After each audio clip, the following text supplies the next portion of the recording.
Olá, meus queridos irmãos e irmãs, graça e paz da parte do nosso Senhor e Salvador Jesus. Estamos chegando ao final de mais um dia com mais uma oração da noite, Apocalipse 7 vezes 7, uma mensagem de fé, esperança e de encorajamento. Hoje eu quero estudar com os irmãos Apocalipse capítulo 6, versículos 5 a 8. Nós vamos ver hoje os dois últimos cavalos, ou seja, nós vamos ver o cavalo preto e o cavalo pálido. Ok? Então você marque aí esse texto na sua Bíblia. Apocalipse, capítulo 6, versículos 5 até o versículo 8. Na devocional anterior, nós vimos João já com seu coração preparado, certo de que todo o controle está nas mãos de Deus e procede do trono, a observar com muita atenção a abertura dos selos que envolviam aquele livro que estava na mão direita do que se assentava no trono, ou seja, de Deus Pai. Conforme nós vimos, os selos simbolizam tempos de tribulações, de perseguições, de calamidades que ocorrerão num período indefinido entre a ascensão e a segunda vinda do nosso Senhor e Salvador Jesus Cristo. Com a abertura do primeiro selo, João viu um cavalo branco, cujo cavaleiro, além do arco, tinha também uma coroa e saiu vencendo para vencer. Vimos aí que o significado disso é Jesus Cristo, a sua conquista pela pregação do Evangelho. Marcos capítulo 13, versículo 10. Ou seja, João viu a vitória do Evangelho mesmo num ambiente hostil.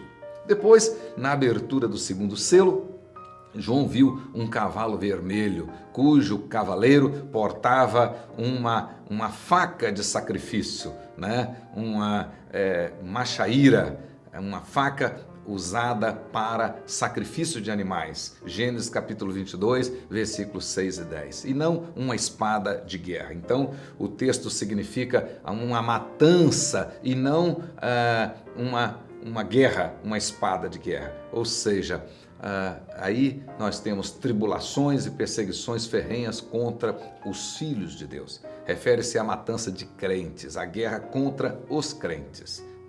João constatou que onde o cavalo branco está vencendo, automaticamente proporciona o aparecimento dos outros três cavalos. Hoje nós estudaremos o terceiro e o quarto selos. Terceiro selo diz assim, versículo 5 do capítulo 6. Quando abriu o terceiro selo, ouvi o terceiro ser vivente dizendo: Vem. Então vi, e eis um cavalo preto e o seu cavaleiro com uma balança na mão. E ouvi uma como que voz no meio dos quatro seres viventes dizendo: Uma medida de trigo por 1 denário, 3 medidas de trigo por 1 denário. E não danifiques o azeite e o vinho. Eis um cavalo preto e o seu cavaleiro com uma balança. Essa visão é a mesma que aparece lá em Ezequiel capítulo 4, verso 10. Preto geralmente é símbolo de fome e de morte. Neste caso, vê-se que o teor da visão não se trata de uma fome total, mas de uma escassez de alimentos. Trata-se de inflação, de dificuldades para comprar alimentos. A balança sempre é símbolo de escassez. Mais um flagelo aqui, basicamente direcionado aos crentes. Uma medida de trigo, a palavra que aparece aqui para medida, significa mais ou menos 450 gramas. E 1 denário, vocês sabem, 1 dia de trabalho. Então, 450 gramas de trigo por 1 dia de trabalho. Mais ou menos 1,350 kg de cevada por 1 dia de trabalho. Isso significa uma profunda crise de abastecimento, um tempo de escassez terrível, crise econômica, inflação. Nesse caso, os preços dos alimentos estão tão altos que os pobres não podiam comprá-lo. O que eles compravam, por outro lado, não era suficiente. Então, 1 dia de trabalho para comprar muito pouco, talvez para uma pessoa só.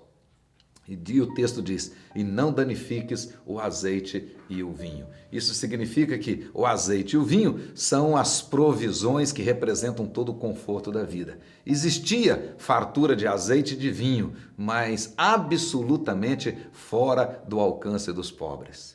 O que nós temos aqui? Nós temos aqui um quadro muito interessante, né? Os ricos desfrutando da abundância de comida e de todos os confortos desta vida terrena. Porém, os pobres tinham apenas o suficiente para não morrerem de fome. E muitos morriam porque a família era grande e não tinha como sustentá-lo. Quem eram estes que não podiam comprar quase nada? Certamente a maioria dos crentes, que era pobre, né? Carentes, e não podiam gozar desses confortos. E, além do mais, não tinham a marca da besta e, portanto, tinham dificuldade de comprar. O segundo e o terceiro cavaleiros, eles se interrelacionam aqui. Ambos descrevem tribulações e perseguições contra o povo de Deus. Alguns são mortos, seu sangue é derramado, são os verdadeiros mártires, né? Mas no estrito uso da palavra. Certamente vão aparecer lá no quinto selo. E o quarto selo, né, nós temos aí uma referência a Ezequiel capítulo 14, 21. E diz assim o versículo 7 do nosso Apocalipse 6. Quando o Cordeiro abriu o quarto selo, ouvi a voz do quarto ser vivente dizendo, vem. Olhei e eis um cavalo amarelo e o seu cavaleiro, sendo este chamado Morte, e o inferno o estava seguindo. E foi-lhes dado autoridade sobre a quarta parte da terra, para matar a espada, pela fome, pela mortandade e por meio das feras da terra. Eis um cavalo amarelo. Na realidade, a palavra grega cavalo pálido, um cavalo feio, significa morte, significa guerra, fome, pestilência e ataque de feras.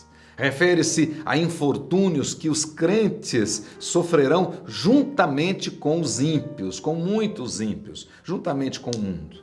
O cavalo aqui é terrível, né? O seu cavaleiro chama-se Morte e é seguido por Hades. Muitas vezes Hades na Bíblia é traduzida por inferno. E foi-lhe dada autoridade sobre um quarto da terra. A morte derruba e o inferno recolhe. Ezequiel capítulo 14, versículo 21. Matar a espada aqui é muito interessante, porque a palavra aqui, matar, é traduzida por assassinar. A palavra espada aqui é outra palavra, diferente daquela que aparece no segundo selo. Aqui a palavra significa espada longa, usada na guerra. Então aqui, neste quarto selo, nós estamos falando de guerra mesmo e as consequências dessas guerras. E nós podemos ver aqui pelo menos 4 dessas consequências, né? Primeiro, né, a guerra aí que vai causar a mortandade. Segundo, a fome. A fome causada pela escassez, a escassez em virtude da guerra. Depois, as pestes, ou seja, as doenças que vão aparecer por causa da fome e por causa da guerra. E depois, os ataques das feras da terra. Aí é uma referência a 2 Reis, capítulo 17, versículo 25. Portanto, meus queridos irmãos, o segundo, o terceiro e o quarto selos têm relação direta com perseguições aos crentes, aqueles que são fiéis, aqueles que estarão servindo ao Senhor verdadeiramente. Obviamente, no caso do quarto selo, também alcançará muitos ímpios, a quarta parte da terra, e os crentes sofrerão junto com eles também. Por isso que o que nós estamos vendo é que o nosso coração precisa estar bem firmado e nós termos condições em Cristo Jesus de enfrentar todas essas adversidades e permanecer fiéis. Que Deus te abençoe, abençoe a sua casa e enche o seu coração dessa graça para nós continuarmos firmes servindo ao Senhor verdadeiramente. Em o nome de Jesus, Senhor nosso e da igreja. Amém. Glória a Deus.